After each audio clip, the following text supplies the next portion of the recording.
ஒரு மனுஷன் எதையாவது பண்ணி முன்னுக்கு வரலாம்னு பார்ப்பான். கால் வைக்கிற இடமெல்லாம் கண்ணி விடி வைக்கிறாங்களே. வணக்கம். இன்னைக்கு நான் நோ வேக்கன்சி அப்படிங்கிற ஒரு ஹாலிவுட் படத்தை பத்தி பார்ப்போம். இந்த படத்தினுடைய ஸ்டோரி என்னன்னு சொல்றேன். ஒரு கொஞ்சம் கதை சுருக்கம் சொல்றேன். அதை பார்த்துட்டு இந்த படத்தை நீங்க பார்க்கணுமா வேணாமான்னு முடிவு எடுத்துக்கோங்க. இந்த படத்தினோட ஸ்டோரி என்னன்னு பாத்தீங்கன்னா, ஒரு கணவன் மனைவி 2 பேரும் ஒரு கார்ல போயிட்டு இருக்காங்க. போயிட்டு இருக்கும்போது அந்த இடத்துல ஒரு கார் ரிப்பேர் ஆயிருது. அப்போ ஒரு காட்டேஜ் பக்கமா அந்த கார் நிக்குது. அந்த காட்டேஜுக்குள்ள இருக்கிற ஒரு மெக்கானிக் அந்த காரை ரெடி பண்ணி கொடுக்குறாரு. சரி நீங்க எடுத்துட்டு போங்கன்னு சொல்றாரு. உடனே எடுத்துட்டு போனோடனே ஒரு 2 கிலோமீட்டர் தூரத்துல மறுபடியும் அந்த கார் நின்றுது.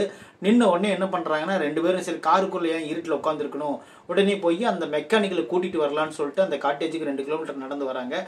வந்துட்டு அந்த மெக்கானிக் பாக்குறாங்க. அவரு காட்டேஜ் ஓனர் அந்த மெக்கானிக் வீட்டுக்கு போயிட்டாரு. நீங்க என்ன பண்ணுங்க, நம்ம காட்டேஜ்ல ஒரு நாள் தங்கிருங்க, ஹனிமூன் ரூம் இருக்கு, அந்த ரூம்ல தங்கியிருந்தீங்கன்னா நீங்க காலையில வந்த உடனே அந்த மெக்கானிக் வந்தோடனே நீங்க ரெடி பண்ணி உங்க கார் எடுத்துட்டு போயிடலாம்னு சொல்லிட்டு ஒரு ஐடியா சொல்றாரு. சொன்னோடனே இவங்க கணவன் மனைவி 2 பேரும் என்ன பண்றாங்கன்னா, அந்த ஹோட்டல்ல தங்குறாங்க. தங்கும்போது என்ன ஆகுதுன்னா, அந்த வீட்டுல ஒரு அமானுஷ்ய சக்தி இருக்கிற மாதிரி அவங்க உணர்றாங்க.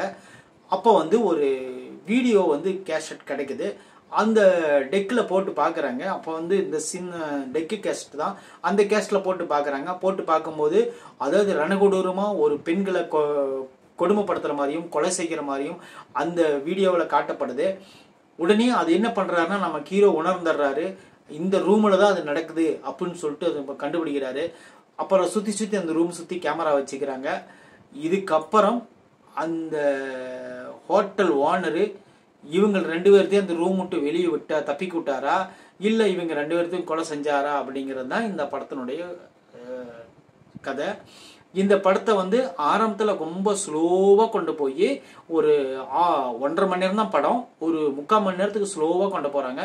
அதுக்கு அந்த பக்கம் தான் ஓரளவுக்கு நல்லா ஓரளவுக்கு ஸ்பீடாக கொண்டு போகிறாங்க.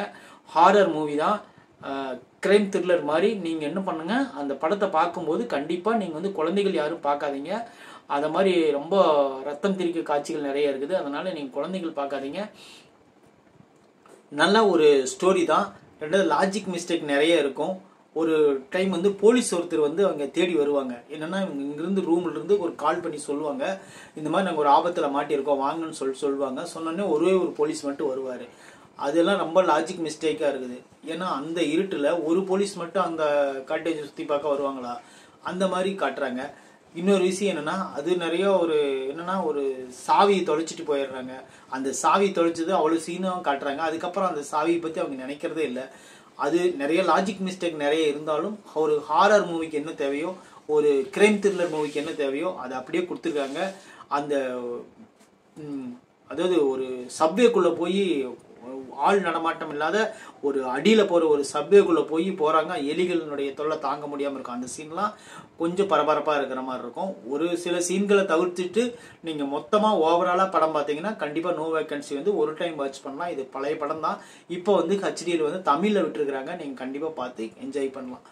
ஏன்னா ஒரு டைம் வாய்ப்பு கிடைச்சா நீங்கள் பாருங்கள். தேங்க்யூ. மறக்காம சர்ப்ரைஸ் பண்ணுங்க. தேங்க்யூ.